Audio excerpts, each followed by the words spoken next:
우리 모두가 잘 알다시피 신약 성경은 27권으로 모두 이루어져 있습니다.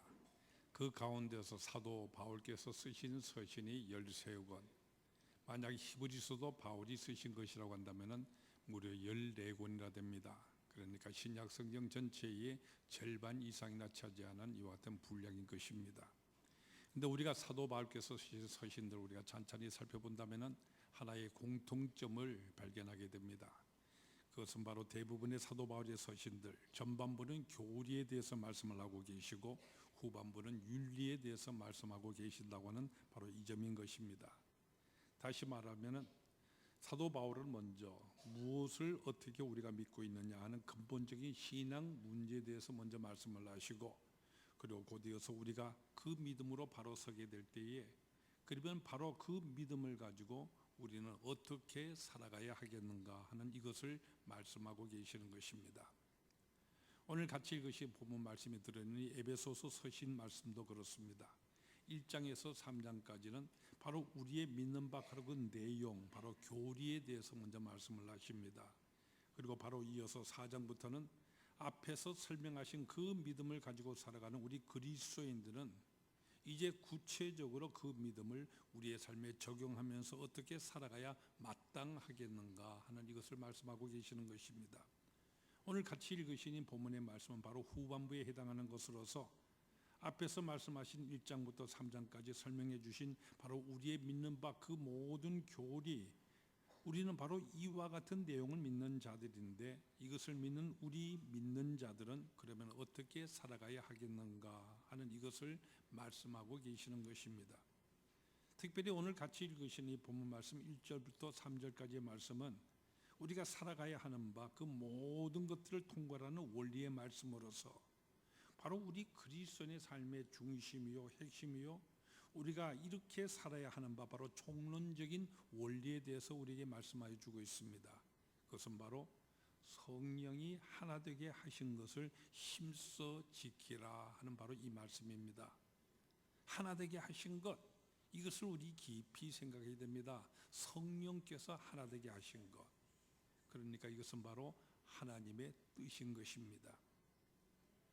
우리는 요한복음 17장에서 우리 주님께서 십자가를 지시기 바로 전날 겟세마네 동산에 가시기 전에 제자들과 함께 다락방에서 긴 강화의 말씀을 하신 다음에 이어서 우리 모든 믿음의 사람들을 향하신 중보의 기도를 드리시는 그 내용을 우리는 들을 수가 있습니다.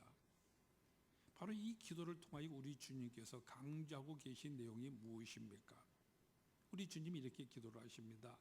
내게 주신 아버지의 이름으로 그를 보존하사 우리와 같이 그들도 하나가 되게 하여 주옵소서.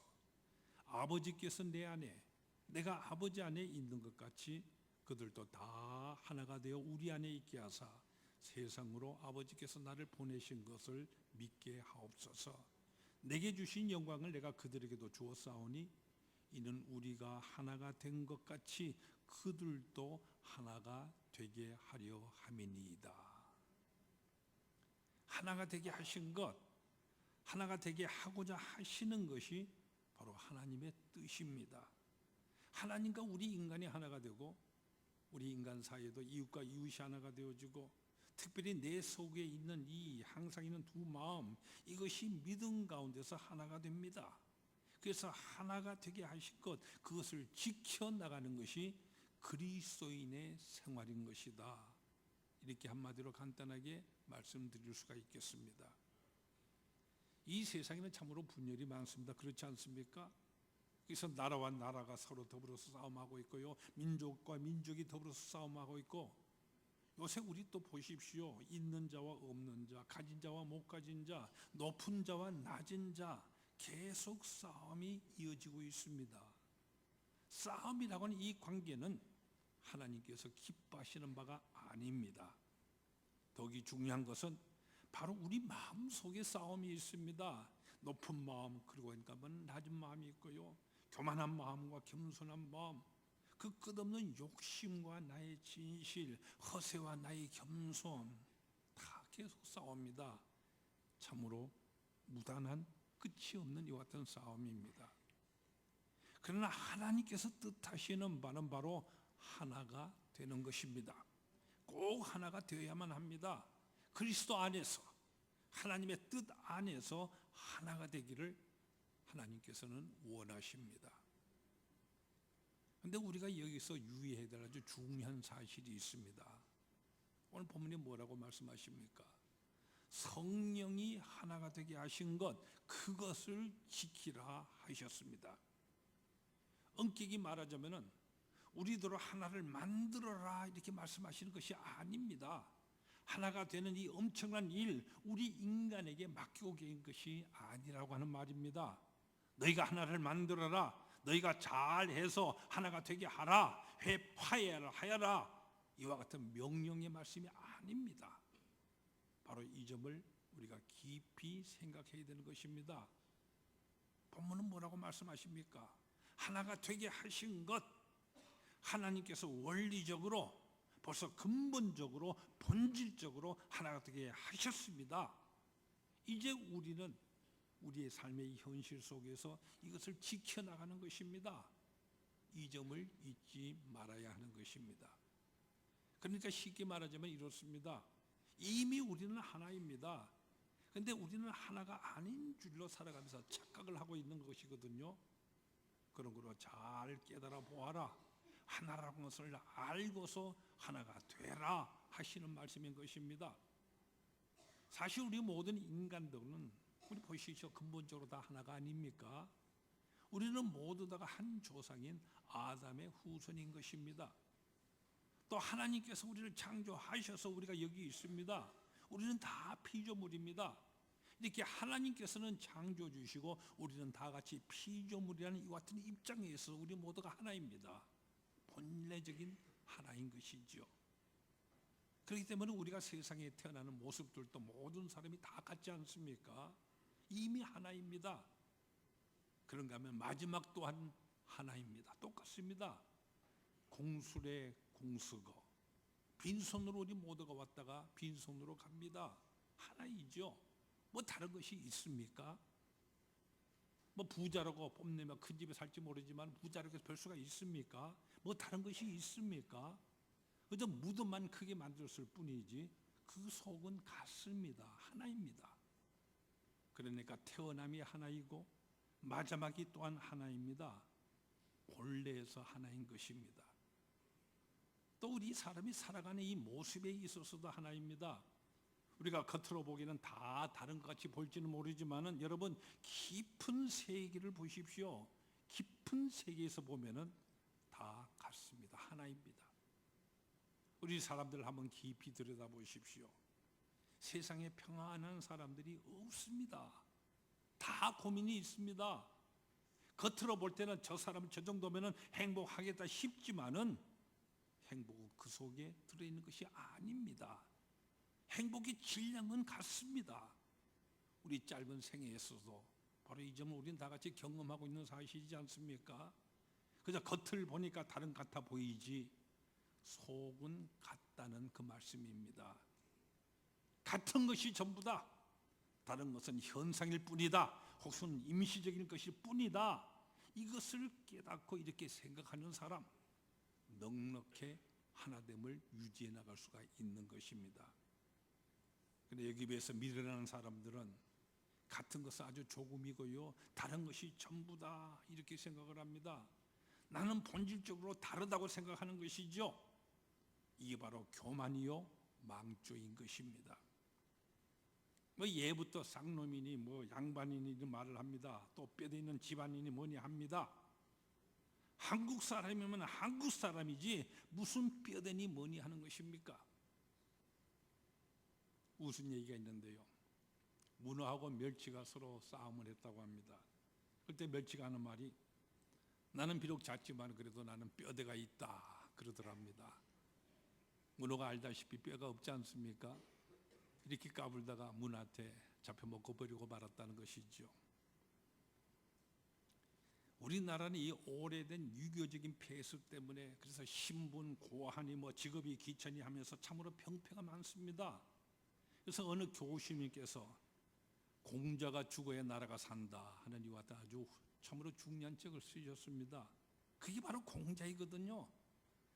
그분이 하시는 말씀의 주장이 뭐냐면은 바로 우리 머릿속에 들어있는 그 썩어빠진 공자가 빨리 없어져야 나라가 산다고 하는 바로 이와 같은 말씀입니다.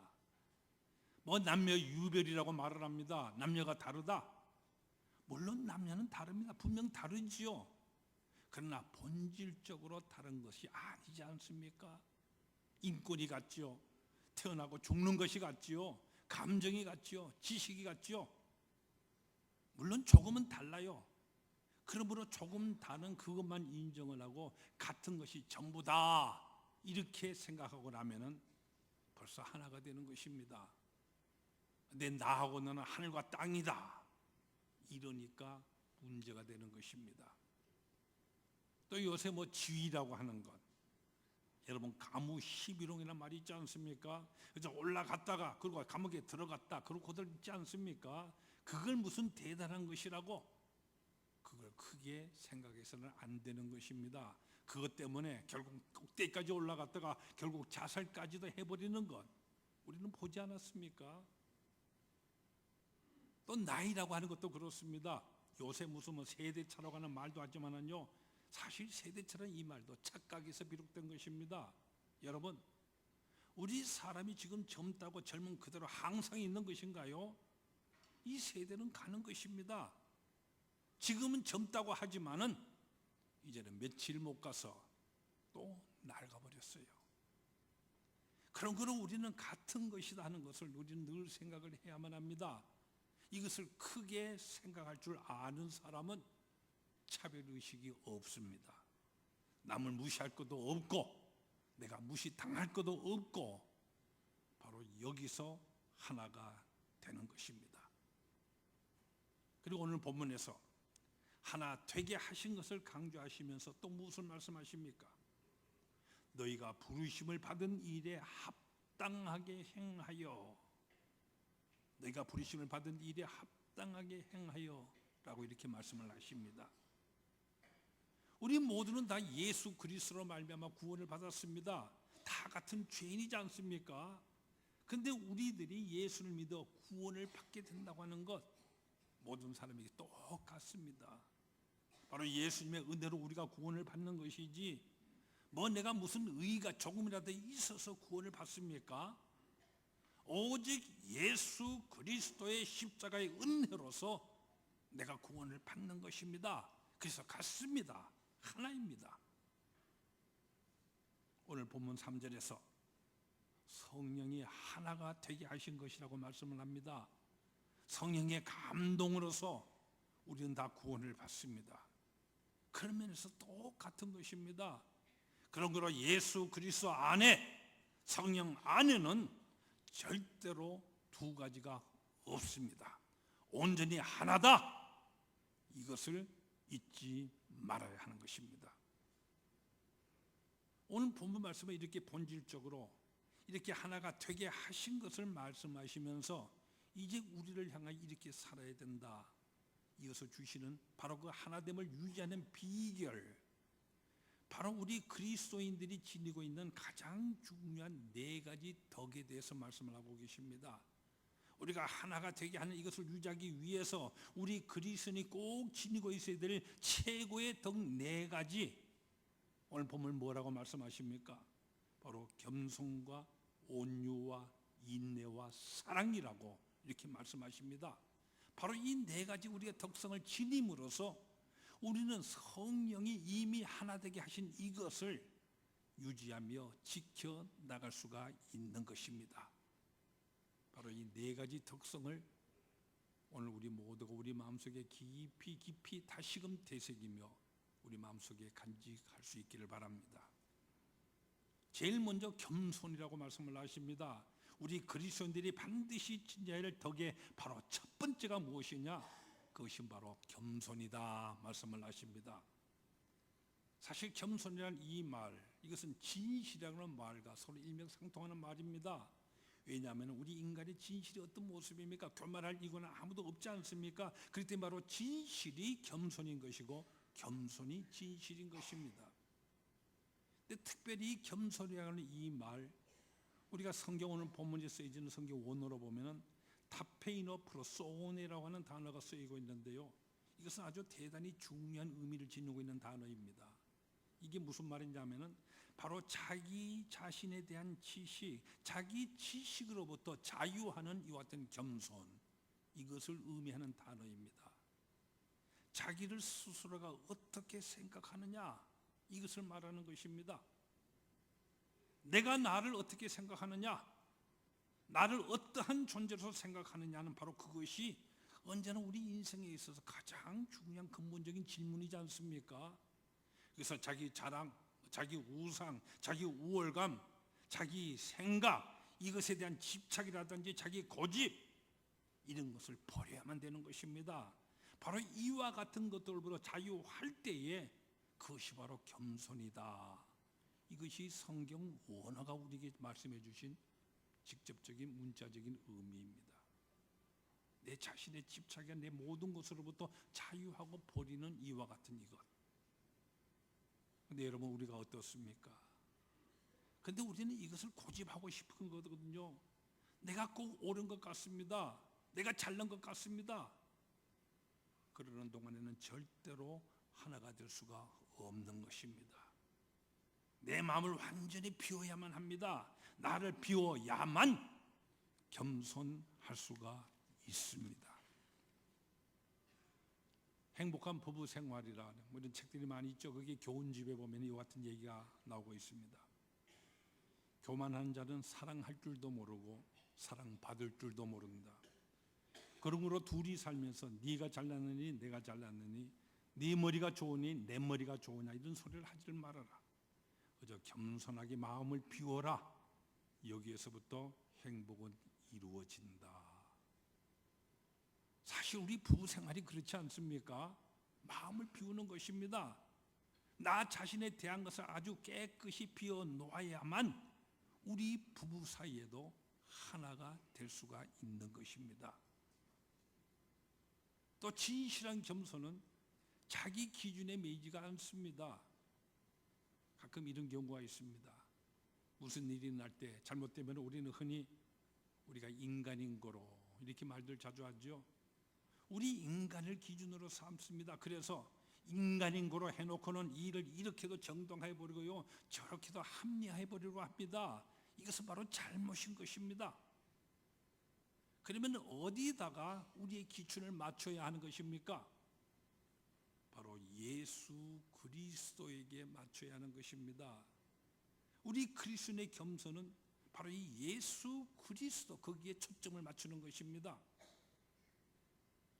우물 안에 개구리라는 말이 있지 않습니까? 흔히 부모들 아이들 자랑할 때 우리 아이가 천재라든지 피아노를 잘 친다, 첼로를 잘 친다 자랑을 하지만요, 정말 그런 줄 믿죠? 그러다 정말 잘하는 사람을 만나서 그와 비교해 보면은 사실 별 것이 아니지 않습니까?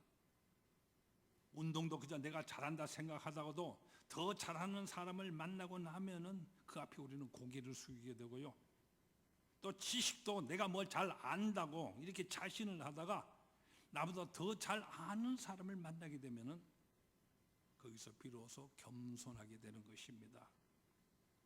마찬가지로 우리 그리스도인들 항상 우리의 겸손의 표준을 내 자신이나 다른 사람에게 둬서는 안 됩니다. 그리스도에게 둬야 됩니다. 그리스도를 봅니다. 그리고 나 자신을 봅니다. 그러면 어떠한 나입니까? 나는 확실히 교만한 나 자신입니다. 이것을 잊지 말아야 하는 것입니다. 우리 주님의 겸손에 대해서 성경은 우리에게 중요한 말씀을 들려주십니다. 빌립보서 2장 5절에서 8절의 말씀인데 우리 모두 이 말씀 다 찾아보겠습니다. 신약 성경 319페이지에 나오는 말씀입니다. 319페이지 빌립보서 2장 5절부터 8절까지의 말씀입니다. 빌립보서 2장 5절부터 8절까지의 말씀, 우리 모두 소리내 함께 읽겠습니다. 너희 안에 이 마음을 품으라. 곧 그리스도 예수의 마음이니 그는 근본 하나님의 본체시나 하나님과 동등됨을 취할 것으로 여기지 아니하시고 오히려 자기를 비워 종의 형체를 가지사 사람들과 같이 되셨고 사람의 모양으로 나타나사 자기를 낮추시고 죽기까지 복종하셨으니 곧 십자가에 죽으심이라. 우리 주님의 겸손입니다. 중요한 말씀이지 않습니까? 다시 한번 읽겠습니다. 5절부터 8절 말씀. 너희 안에 이 마음을 품으라. 곧 그리스도 예수의 마음이니 그는 근본 하나님의 본체시나 하나님과 동등됨으로 취할 것으로 여기지 아니하시고 오히려 자기를 비워 종의 형체를 가지사 사람들과 같이 되셨고 사람의 모양으로 나타나사 자기를 낮추시고 죽기까지 복종하셨으니 곧 십자가에 죽으심이라. 하늘 보좌를 내놓고 우리 속으로 내려오신 분, 종의 형체를 입어서 십자가에 돌아가신 분, 거기서 그리스도의 겸손을 우리에게 확실하게 설명해 주고 있습니다. 여러분, 이제 바로 이 주님을 바라보면서 여러분 자신을, 여러분의 겸손을, 바로 여러분 나 자신의 겸손을 한번 점검해 보십시오. 오직 겸손만이 하나가 되게 할 수 있습니다. 사실 진실로 우리가 겸손하고 보면은 하나 되지 못할 이유가 없는 것입니다. 다음 두 번째로 우리 그리스도의 독성에 대해서 바로 온유라고 오늘 본문은 말씀하고 계십니다. 근데 이 온유라고는 이 말 성경 원어로는 프라우테스라는 단어가 쓰이고 있는데요. 이 프라우테스라는 이 말의 문자적인 의미는 뭐냐면은 통제되는 힘, controlled power, 이와 같은 의미의 단어입니다. 우리가 잘 아는 헬라의 철학자는 아리스토텔레스라는 사람이 있지 않습니까? 이분은 이 온유에 대해서 두 가지로 설명을 해주고 있습니다.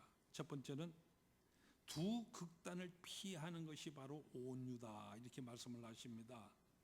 사실 극단적인 것, 이것은 온유가 아닙니다. 과격한 것, 어느 쪽에서든지 극단적으로 행동하는 것, 이것은 온유가 아닌 것입니다. 그리고 이 컨트롤드 파워, 통제되는 이 힘이라는 여기에 대해서 두 번째로는 비유적으로 설명을 해 주시는데, 이것은 바로 동물을 잘 길들인 것 같은 그런 것이다, 이렇게 말씀을 합니다. 아주 산한 동물을 할지라도 잘 훈련시켜 보면 그 온유해지지 않습니까? 이리 오라면 오고요, 가라고 하면 가고요, 아주 부드러워집니다. 소 같은 동물도 보세요. 아주 힘이 장사겠지만은 잘 길들여졌기 때문에 땅도 갈고 짐도 나르지 않습니까? 통제되는 힘, 컨트롤드 파워, 그것이 바로 온유라고 하는 것이라는 겁니다. 우리 인간으로 말하자면은 우리 인간의 성품이 진리로 잘 길들여진 것, 이것이 바로 온유입니다. 물론 이것 하루아침에 이루어지는 것은 아닙니다. 그저 우리가 화를 내어 버릇하기 시작하면요, 벌컥벌컥 급해하면 늘 화를 내게 됩니다. 온유하지 못한 것이죠.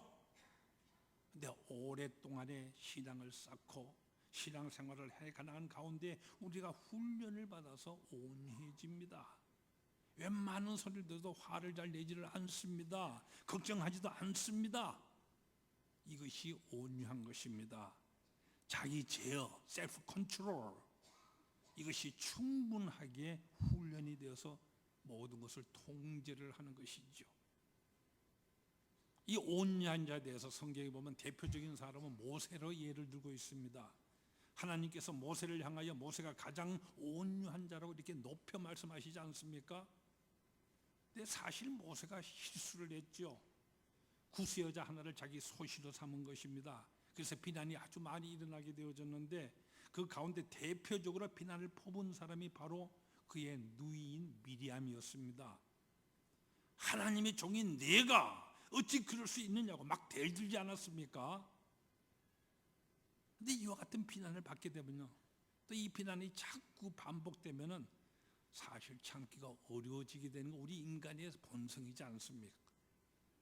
근데 모세는 자기 높은 지위도 있었고요, 얼마든지 변명할 수도 있고 남을 할 수 있는데 그 모든 모욕과 그 비난들 묵묵히 참아내는 것입니다. 뭐 물론 죄인을 보고 죄인이라고 그러는데 할 말이 없었겠죠. 잘못한 것을 잘못했다고 그러는데 나도 잘못한 것을 아는데 무슨 할 말이 있었겠습니까? 근데 우리 인간이 그렇지가 않습니다. 이런 경우 여러분 뭐라고 응답합니까? 나는 그렇다고 치고 그러면 그런 너는 어떠냐? 언제나 우리는 맞받아치게 마련이지 않습니까? 근데 모세는 잘 참았습니다. 욕을 하든지 저주를 하든지 비난을 하든지 다 묵묵히 받아들이면서 잘 참았습니다. 왜 모세라고 변명할 말이 없었겠습니까? 그 당시 관습은요, 누구나 다 그렇게 하는 것이 그 당시 일관적인 관습이었습니다. 근데 요즘 뭐 관례가 그랬다는 식으로 우리가 하는 것처럼 변명하지를 않았습니다. 이것이 바로 온유한 것이었다고 성경은 말씀하시는 것입니다. 그래서 하나님께서 온 천하에 모세와 같이 온유한 자가 없느니라 하셨습니다. 무엇입니까?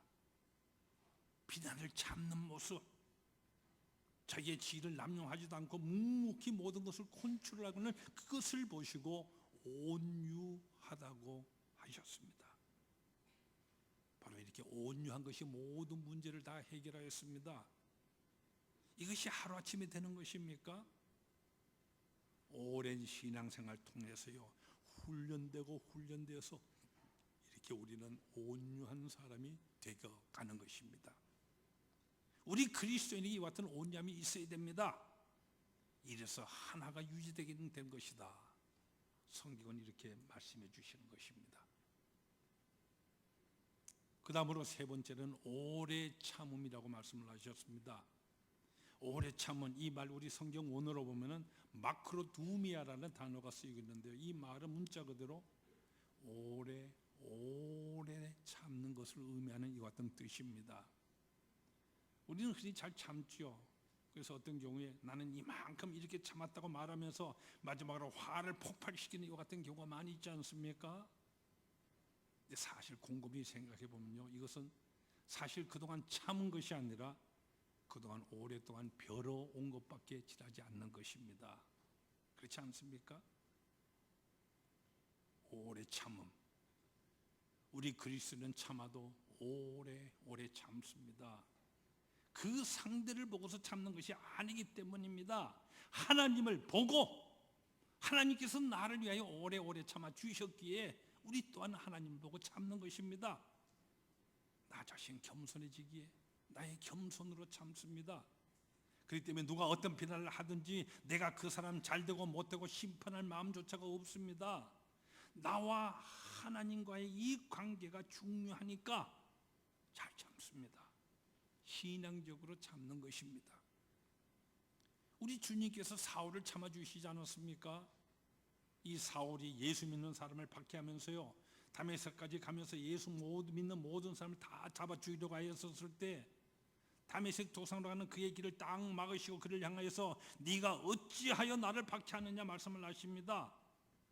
근데 그 자리에서 그를 책망하며 당장 심판하시며 그에게 벼락을 치시는 것이 아니었습니다. 참아주신 것이었습니다. 그래서 이 사울이 변화해서 바울이 되지 않았습니까? 그래서 바울은 늘 말씀하십니다. 내가 하나님과 원수 되었을 때 나를 참아주셨다고요, 나를 사랑하여 주셨다고요. 또 베드로의 경우는 어떻습니까? 우리가 알다시피 베드로 3번이나 예수님을 부인했던 사람입니다. 그것도 저주하며 맹세까지 하면서요, 그러나 예수님께서는 참아주셨습니다. 이렇게 한번 생각해 봅니다. 예수님께서 부활하시고 난 다음에 제자들 모두 갈릴리 바다로 물고기 잡으러 가버렸었을 때에 우리가 흔히 참다고 말하면서도 그러면서 불쑥불쑥 해버리는 것처럼 예수님께서도 그때 베드로를 만나서 우리가 하는 그런 식으로 딱 한마디만 하였으면 어떻게 되었을까 하고 말이지요. 죽기가 무서워서 부인하는 일 있을 수 있는 일이다마는 그것도 한 번 모른다고 했으면 됐지, 그것도 3번씩이나 그것도 저주하며 맹세까지 하느냐, 이렇게 한마디만 하셨더라도 베드로는 그만 어떻게 되었겠습니까? 그런데 전혀 그의 과거를 묻지 않으셨습니다. 겟세마네 동산에서 내가 너를 향하여 깨어 기도하라고 할 때 너는 왜 기도를 안 했느냐, 그러니까 네가 나를 모른다고 하게 되지 않았느냐, 이렇게 비판하시지도 않으셨습니다. 오래 참음이라고 하는 것은 비판도 없고 책망도 없습니다. 아무 말도 없습니다. 오래 참습니다. 또한 그 모든 것을 다 덮어줍니다. 알렉산더 대왕의 전기와 같은 내용의 일화가 있습니다. 우리가 알다시피 알렉산더 아주 전쟁이 나서 싸움을 많이 한 사람이지 않습니까? 그렇기 때문에 얼굴에는 큰 상처가 있었습니다. 그래서 그의 초상화를 그리는 화가들이 이것 때문에 고민을 합니다. 그 상처를 빼고 그리자니 그것은 가짜가 되어버리고 말고 상처까지 그리면 보기가 흉하게 되거든요. 그렇기 때문에 선뜻 아무도 나서지를 못하고 있었는데 어느 지혜로운 사람이 조언을 받아서 한 화가가 이 알렉산더의 초상을 그립니다. 알렉산더가 자기 상처 주위에 자연 속에 손을 이렇게 부근에 대고 있는 이런 모습으로 그리는 것이죠. 그러다 보니까 그 상처가 자연스럽게 다 가려진 것입니다. 바로 이와 같은 마음입니다. 그 상처를 보지를 않습니다. 남의 허물을 보지를 않습니다. 이것이 바로 참는 것입니다. 비판하고 뭐 떠들고 심판까지 하고 저주까지 하고 그리고 참는다 하는 것이 아닙니다. 참음이란 바로 여기에 있습니다. 시장적으로 참는 것, 그럴 때에 하나가 될 수가 있습니다. 그러므로 네 번째로는 사랑이라고 말씀을 하십니다. 이 사랑에 대해서는 이미 우리 모든 믿는 생활하는 우리 그리스도인들 잘 알고 있는 내용입니다. 사랑, 가장 말이 많은 얘기지 않습니까? 하나님을 사랑하고 이웃을 사랑하고. 근데 바로 이 사랑은 우리에게서부터 기인하는 것이 아닙니다. 예수님께서 사랑에 대해서 뭐라고 말씀하십니까? 내가 너희를 사랑한 것 같이 너희도 서로 사랑하라. 내가 너희를 사랑한 것 같이 바로 하나님의 사랑이 그 근거가 되는 것입니다. 로마서 10장 13장 10절 말씀에는 바로 이 사랑은 율법의 완성이니라 이렇게 말씀을 하십니다. 또한 사랑은 모든 허물을 덮는다 이렇게 말씀을 하십니다. 사실 그렇습니다.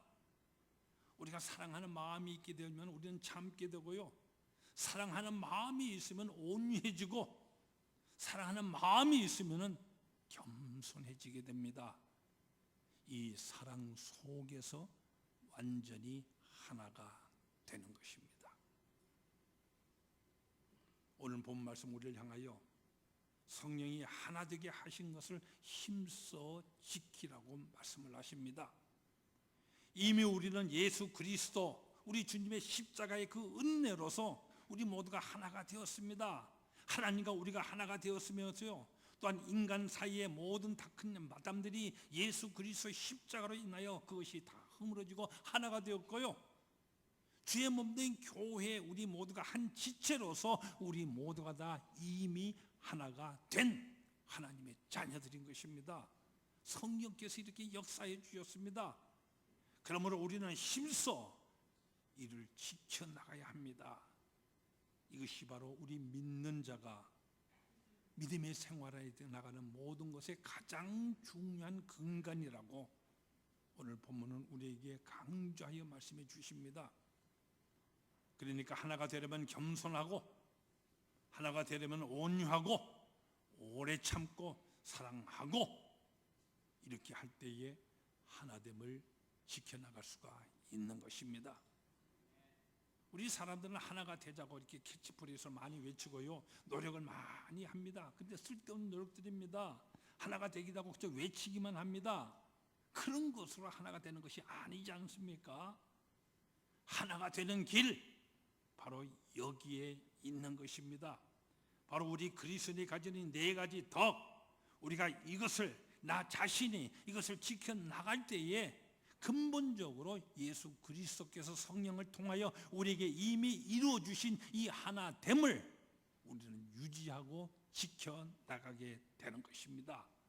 그렇게 살아가는 사람들이 참 믿음의 사람이라고 오늘 보면 우리에게 분명하게 말씀해 주십니다. 성령 충만한 우리 베들교회 성도 여러분의 모습이 바로 이와 같은 모습인 것입니다. 겸손과 온유와 오래 참음과 사랑, 이것으로 하나됨을 지켜나가서 더욱더 우리 하나님께 영광을 돌리시는 우리 모두가 다 되시기를 축원합니다. 기도하십시다. 우리를 창조하신 주님, 창조의 섭리에서부터 하나됨을 우리에게 허락해 주셨고, 우리 인간의 죄로 우리가 분열과 싸움과 나눠진 이 가운데 주님 이 땅에 친히 오셔서 친히 낮아짐에 겸손의 모범을 보이시고 우리를 사랑하심으로 십자가의 은혜로 우리에게 하나됨을 성령을 통하여 만들어 주셨고 완성해 주셨고, 이제 우리를 향하여 바로 우리에게 주는 이 겸손과 온유와 오래 참음과 사랑으로서 이 하나됨을 지켜나가는 이것이 너희의 믿음 생활이다 일러주십니다. 우리에게 주신 이 네 가지 덕성으로 인하여 감사합니다. 더욱더 이것을 우리 스스로에게 극대화하여서 하나님의 그 성령이 하나 된 그 하신 이것을 더욱 지켜나가는 우리 되도록 역사하여 주시옵소서. 예수님 이름으로 기도합니다.